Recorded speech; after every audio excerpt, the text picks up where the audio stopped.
India versus England पांचवें test का दूसरे दिन का खेल खत्म हो गया। और कल जिस तरह से हम लोग बात कर रहे थे कि आज इंडिया को जिस तरह से बैटिंग करनी है, सेंसिबली करने की जरूरत है, पहला सेशन तो उन्होंने उसी तरह से शुरू किया। लेकिन उसके पहले भी मैं एक बात आप लोगों से कहना चाहता हूं कि आज से 30-40 साल पहले जब हम कॉलेज में पढ़ा करते थे तो हमारे टाइम में साल में एक ही बार एग्जाम हुआ करता था, सेमेस्टर सिस्टम नहीं था। हम लोगों के एग्जाम्स 2-2 महीने तक चला करते थे और होता ये था कि आखिरी जो पेपर हुआ करता था उसके आते आते इतनी ज्यादा हालत खराब हो चुकी होती थी, इतने पक चुके होते थे कि आखिरी पेपर सभी का बिगड़ जाता था क्योंकि पढ़ने का मन ही नहीं करता था। ये लगता था कि बस अब 3-4 दिन बाद पेपर है और उसके बाद एग्जाम लिख के और फिर घर जाना है छुट्टियों के लिए। तो बिल्कुल पढ़ने का मन नहीं करता था। इंग्लैंड की हालत बिल्कुल वैसी ही लग रही है। मुझे तो दया आ रही है बेचारों के ऊपर। हालांकि वो दया करने लायक नहीं है, लेकिन फिर भी ये तो उनकी हालत बिल्कुल ऐसी नहीं लग रही आप लोगों को कि बस वो आए हैं किसी तरह से, किसी ने धक्का मार के पूरे 11 खिलाड़ी वहां ग्राउंड के बाहर मना कर रहे हैं। 11 तो नहीं, वो कप्तान को तो करना ही पड़ेगा। तो बाकी जो 10 खिलाड़ी हैं वो बस किसी तरह कह रहे हैं कि अरे भैया मुझे स्कूल मत भेजो, ऐसा मत करो। लेकिन वो कप्तान जो है वो सबको खड़ा करके डैश पे लात मार के सबको भगाता है कि चलो ग्राउंड के अंदर चलो। और वहां पे सबकी हालत, आज टॉम हार्टली ने 3-4 चौके निकाले अपनी टांगों के बीच में से। इवन जैक क्रॉली, उसने 3-4 चौके दिए। तो एक दूसरे की बॉलों पे छोड़ रहे थे ये लोग चौके। जैक क्रॉली तो बेचारा, मतलब खैर लंबे चौड़े आदमी को वहां बाउंड्री पे खड़ा कर रखा है, दौड़ा रहे उसको। और इंडियन बैट्समैन ने कोई कमी भी नहीं छोड़ी। रोहित शर्मा और शुभमन गिल ने जिस तरह से शुरुआत की, पहले 15 ओवर में 67 रन ठोक दिए इन्होंने शुरू के पहले घंटे में। तो इसी बात की उम्मीद थी, मुझे डर इस बात का था कि वो नई बॉल से कहीं जेम्स एंडरसन कुछ निकाल ना दे। और लेकिन फिर भी इन लोगों ने अच्छी खासी बैटिंग की। अब बैटिंग देखिए, अच्छी खासी करने ना करने का सवाल इसलिए नहीं है क्योंकि ये विकेट इतना ज्यादा बैटिंग फ्रेंडली है कि जब हम पहले भी ये बात कर चुके हैं कि इस सीरीज में क्या होता है कि अगर आप गड्ढे विकेट बनाओगे ना तो गड्ढे विकेट में तो हर कोई आदमी विकेट ले लेता है। मतलब आपको याद होगा जब पहले इन लोगों ने खतरनाक बिल्कुल उधड़ी हुई पिच वाले विकेट बनाए थे पिछली सीरीज में, तो जो रूट तक ने 5-5 विकेट लिए थे। अब ऐसे विकेट पे क्या होता है कि बॉलर को आके सिर्फ टप्पे पे बॉल फेंकनी होती है। बाकी तुम चाहे स्पिन करो, चाहे रेवोल्यूशंस दो या मत दो, उससे कोई फर्क नहीं पड़ता है। वो विकेट अपने आप ही काम करता है। मिट्टी निकलती है, कहीं गड्ढे में नीचे होगी, कहीं कुछ ऊपर होगी, बॉल अपने आप ही स्पिन होगी।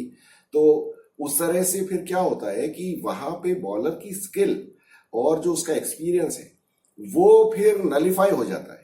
फिर कल के बच्चे भी, जैसे पहला जो टेस्ट हुआ था हैदराबाद वाला, उसमें क्या हुआ था, उसमें इंडिया के हारने का सबसे बड़ा रीजन यही था कि स्पिन फ्रेंडली आपने विकेट बनाया तो वहां वो टॉम हार्टली भारी पड़ गया आपके ऊपर, 7 विकेट खा गया वो और निपटा दिया। और दूसरी आपने कुछ बैटिंग भी गंदी की, तो ऐसे विकेट पे आपके बैट्समैन भी नहीं चलते हैं।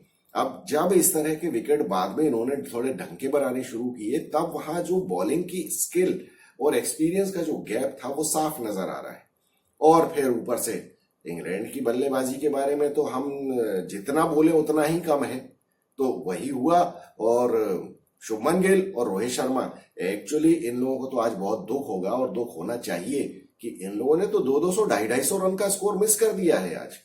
पहले सेशन में इन लोगों ने 126 रन बनाए और ये मतलब उस टाइम तक तो इंग्लैंड की बहुत बुरी हालत हो चुकी थी। बॉडी लैंग्वेज से उनके समझ में आ रहा था कि ये तो बस अब किसी तरह से इनको लग रहा है कि तुम यार जो करना है करो और जाओ।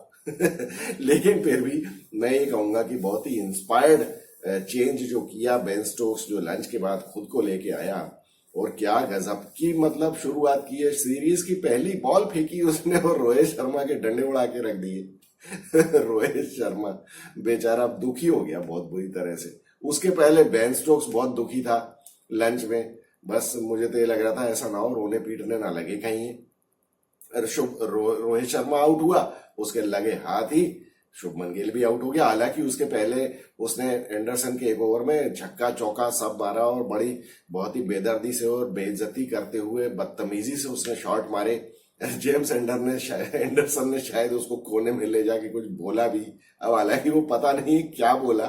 नॉर्मली इस तरह का जब इंसिडेंट होता है, 698 विकेट लेने वाला बॉलर, अगर उसको कोई 23-24 साल का लड़का इस तरह से मारे डिस्डेनफुली, तो बुरा तो लगता है कि काश मैं आज अगर यंग होता तो फिर मैं बताता तुमको। उसने यही बोला होगा शायद कि बेटा अच्छा हुआ तुम मेरे यंग टाइम में मेरे सामने नहीं आए, नहीं तो मैं तुमको बताता।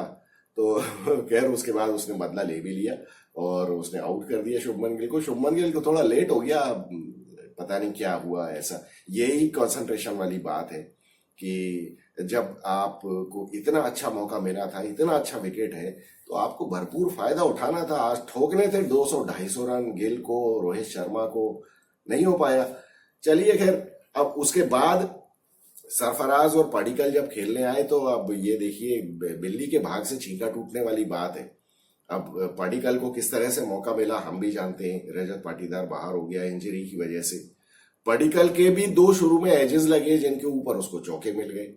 अब देखिए जब किस्मत आपका साथ देने के ऊपर आती है तो एज लगती भी है तो वो गैप में जाती है और उसमें आपको चौके भी मिल जाते हैं। फिर उसके बाद लेकिन पडिक्कल का पता नहीं आप लोगों ने ध्यान दिया या नहीं दिया, ये इसका फुटवर्क थोड़ा सा गड़बड़ है। ये इसके पैर मूव करते ही नहीं है बिल्कुल, ये खड़े खड़े ही खेलता रहता है। इसलिए जेम्स एंडरसन की एक बॉल पे तो इसने खड़े होकर शॉट मारा तो वो कवर्स के ऊपर से चला गया या गैप में था वो शॉट हवा में।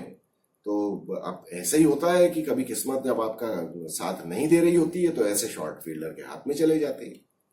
पडिक्कल ने भी मौका मिस कर दिया, मैं यही कहूंगा। लेकिन एक चीज और है कि देखिए जब पडिक्कल और सरफराज खेल रहे थे, इन लोगों ने एक चीज बहुत अच्छी की कि ये दब के नहीं खेले। अब इस विकेट के ऊपर भी आप दब के खेलोगे तो फिर क्या होगा। ये बात मैं रजत पाटीदार के लिए पिछले सारे मैचेस में कह रहा था कि ये बहुत डरा हुआ सहमा हुआ सा खेल रहा है, इसको थोड़ा तो चढ़ के खेलना चाहिए यार। मतलब वो तुम्हारे सामने वो स्पिनर्स क्या हैं, थोड़ा तो आगे बढ़ के खेलो। शुभमन गिल के सक्सेसफुल होने का सबसे बड़ा रीजन यही है कि उसने अभी स्टेप आउट होके खेलना शुरू कर दिया है स्पिनर्स को। जो आपको याद होगा जब पहले 2 टेस्ट मैचेस तक जब इसकी हालत खराब थी तब ये क्रीज में घुस घुस के खेल रहा था, ना तो इससे स्ट्राइक रोटेट हो रही थी और शॉट लगाना तो बहुत ही दूर की बात है। फिर उसके बाद से इसने स्टेप आउट करके खेलना शुरू किया, तब इसके रन बन रहे हैं। और जब एक बार रन बनते हैं तो फिर आपका कॉन्फिडेंस वापस आ जाता है, बॉल अच्छे से बल्ले में भी आती है, सब कुछ होता है, डिफेंस भी होता है, शॉट्स भी लगते हैं, छक्के भी लगते हैं, सब कुछ होता है। लेकिन बस वही है कि थोड़ा तो आदमी को थोड़ा चढ़ के खेलना चाहिए। बॉलर को आप ये जरा डर दिखाओ कि भैया तूने अगर गलत फेंकी तो मैं बॉल फोड़ दूंगा। ये जब तक बॉलर को डर नहीं होगा ना तब तक मुश्किल हो जाती है। फिर वो बॉलर धीरे धीरे चढ़ने ही लगता है आपके ऊपर। वो अच्छा हुआ शुभमन गिल के रन बनने जरूरी थे। Shubman Gill is an important batsman और मैं तो खुश इस बात पे हूं कि ये लोग टेस्ट मैचेस में रन बना रहे हैं तो अब ये लोग T20 वर्ल्ड कप में भी अच्छा करेंगे। अब ये बात आप लोगों को थोड़ी सी ताज्जुब वाली लग सकती है लेकिन फैक्ट यही है। देखिए स्किल का गेम और जो आपकी टेक्निक का टेस्ट जो होता है वो टेस्ट मैचेस में ज्यादा होता है। तो अगर कोई बैट्समैन या बॉलर रेड बॉल में अगर विकेट लेता है तो खैर बॉलिंग में तो बॉलर को रेड बॉल में कुछ करने के लिए ज्यादा मिलता है, बॉलर के लिए उतना ज्यादा फायदा भले ही ना हो, लेकिन एक टेम्परामेंट की और पेशेंस की तो खैर टेस्ट होता ही है। लेकिन बैटिंग में आप जब टेक्निकली ज्यादा अच्छा खेलने की कोशिश करते हैं, वैसे आप अपने आप को ग्राइंड करते हैं टेस्ट मैचेस में, तो आप वाइड बॉल क्रिकेट में तो डेफिनेटली अच्छा करेंगे क्योंकि वहां तो फिर ना तो बॉल स्पिन होती है और ना ही स्विंग होती है। तो अब हालांकि वेस्ट इंडीज में तो स्विंग और स्पिन होगी जिस तरह के विकेट वो लोग बनाते हैं, लेकिन ये टेस्ट मैचेस में परफॉर्म अच्छा करके जाएंगे तो वहां इनको डेफिनेटली फायदा होगा। अब वहां पे लेकिन हुआ क्या कि ये देवदत्त पडिक्कल पता नहीं क्यों बॉक डाउन हो गया और वही बिना पैर वैर हिलाए बशीर की बॉल पे आउट हो गया, बोल्ड हो गया। वहां पर मैं ये कहूंगा, सॉरी ये उसके पहले सरफराज ने जो बेवकूफी की है। सरफराज मतलब आप टी के बाद खेलने आए और पहली बॉल पे ही लेट कट मारने चले गए। वो सुनील गावस्कर कह भी रहे थे। अब सुनील गावस्कर क्या कहेंगे यार, ये तो किसी बच्चे को भी समझ में आती है बात। आप टी के बाद आए, आप पहली बॉल, मतलब आप पिछले 20 मिनट से आप ग्राउंड के बाहर हो, आप आके जरा बल्ले के बीच में लगने दो बॉल, ये कौन समझाएगा इन लोगों को। फिर उसके बाद ये कहते हैं मैंने हजारों रन बना दिए रणजी ट्रॉफी में। तो अरे हजारों रन रणजी ट्रॉफी में बनाए तो उसमें भी तुम 50 बार लंच में गए होगे बाहर, आके फिर खेलना शुरू किया होगा, टी में गए होगे, ओवरनाइट नॉट आउट रहे होगे, अगले दिन आके फिर शुरू किया होगा। तो क्या आके पहली बॉल से ही लेट कट मारना शुरू कर देते हो? Late cut is not a percentage shot ना हुआ। और आपको दिख रहा है कि वहां स्लिप में फील्डर खड़ा हुआ है, हाथ में लड्डू, बिल्कुल कैच प्रैक्टिस करा के चला गया।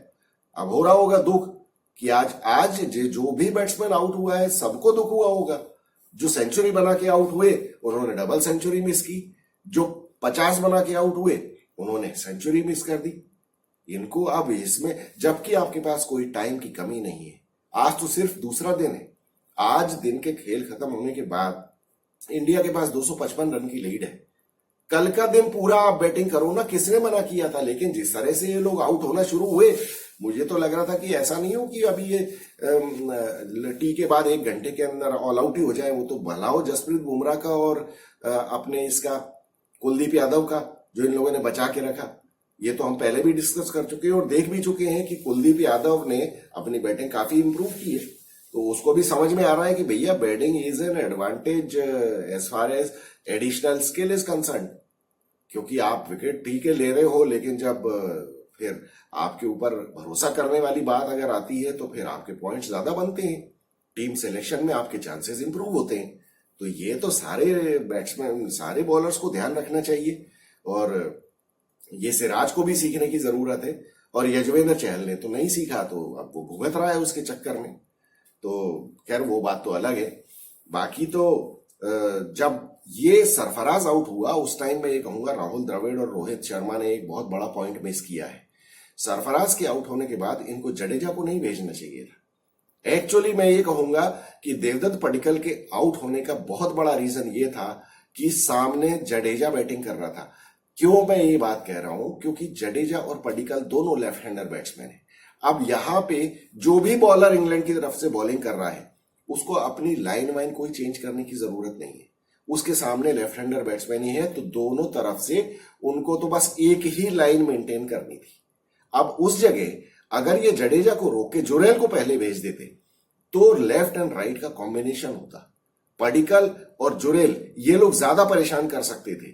लेकिन आपने देखा इसी वजह से पडिक्कल आउट हुआ है, जो बोल्ड उसको बशीर ने मारा है, क्योंकि उसे सिर्फ एक ही जगह पे बॉल करनी थी, चाहे वो जडेजा हो या पडिक्कल हो।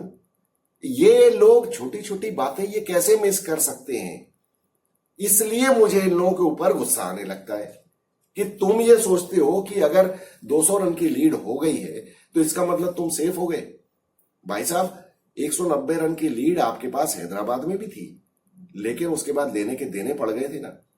आप ये क्यों मान के चलते हो कि इंग्लैंड हमेशा ऐसी ही बदतमीजी की बैटिंग करता रहेगा? अरे विकेट तो अभी भी आसान है। आप मान लीजिए कल लंच के, बल्कि कल के पहले आधे घंटे में आप आउट हो गए और 255 की लीड के बजाय 270 या 260 की ही लीड रह गई। उसके बाद कल हर सेशन में अगर इंग्लैंड 125 रन बनाए तो लीड तो कल ही खत्म हो जाती है। उसके बाद चौथे दिन में अगर इंग्लैंड के बल्लेबाज रूट और बेन स्टोक्स और बेयरस्टो ये लोग ठोक पीट के अगर आपके ऊपर 250 रन चढ़ा देंगे तो क्या होगा? आप अभी भी टेस्ट मैच हार सकते हो। लेकिन ये बात, ये जब ये वो कहते हैं ना सावन के अंधे को सब हरा ही हरा नजर आता है, तो आप ये सोच के चल रहे हो कि नहीं इंग्लैंड तो बस ऐसे ही बेहूदगी की बैटिंग करता रहेगा। तो ये तो बहुत बड़ी गलती है। आप दूसरे को मौका दे रहे हो मैच में आने का। आपको ये छोटी छोटी बातें ध्यान रखनी चाहिए कि आप लेफ्ट एंड राइट का कॉम्बिनेशन बना के रख सकते थे। उसकी वजह से बशीर को या टॉम हार्टली को या किसी भी बॉलर को अपनी लाइन तो चेंज करनी पड़ती, वो उनको सेट होने का मौका नहीं देना चाहिए था। ये मौका देके इन लोगों ने बहुत बड़ी गलती की। पडिक्कल इसी वजह से आउट हुआ। तो खैर अब उसके बाद वो तो बच गए हम कि पडिक्कल आउट हो गया, खैर जडेजा आउट हो गया, एलबीडब्ल्यू अब वो तो मिस हो गई, बॉल हो जाता है, अंपायर्स कॉल में आउट हो गया। लेकिन अंपायर्स कॉल शायद था या नहीं था, विकेट हिटिंग था, वो चलता है। लेकिन उसके बाद कुलदीप यादव और जसप्रीत बुमराह ने बहुत सेंसिबल बैटिंग की। जोरेल बहुत ही गंदा शॉट मार के आउट हुआ। जोरेल से मुझे उम्मीद नहीं थी। अब कई बार क्या होता है कि सिचुएशन जब डिमांडिंग नहीं होती है ना, तब बैट्समैन इस तरह का कर देते हैं।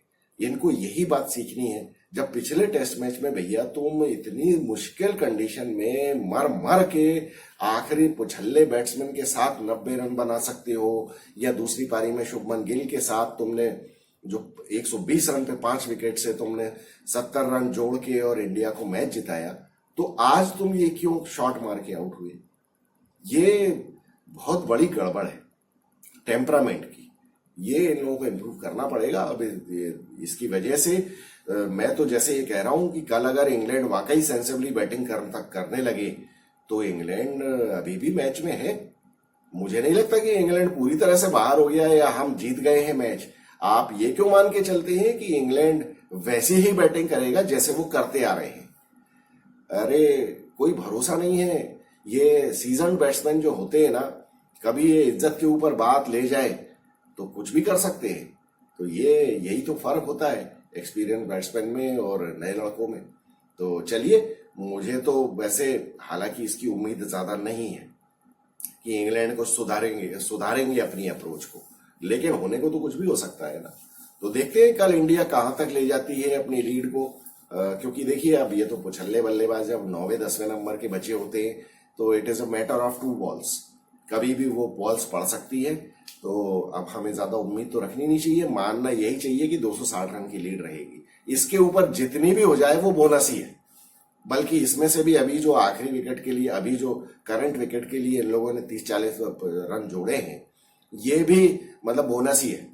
तो अब जितना भी होता है उसके बाद इंग्लैंड कैसे बैटिंग करता है, ये मेरे लिए देखने की मेरी बड़ी इच्छा है कि अब इंग्लैंड क्या करता है। मतलब सरेंडर करके जाता है या थोड़ा फाइट करता है। अभी भी उनको भी ये समझना चाहिए, जैसे हमको समझ में आ रहा है उनको भी ये बात समझनी चाहिए कि इस टेस्ट मैच में चौथी पारी में इंडिया को बैटिंग करनी है।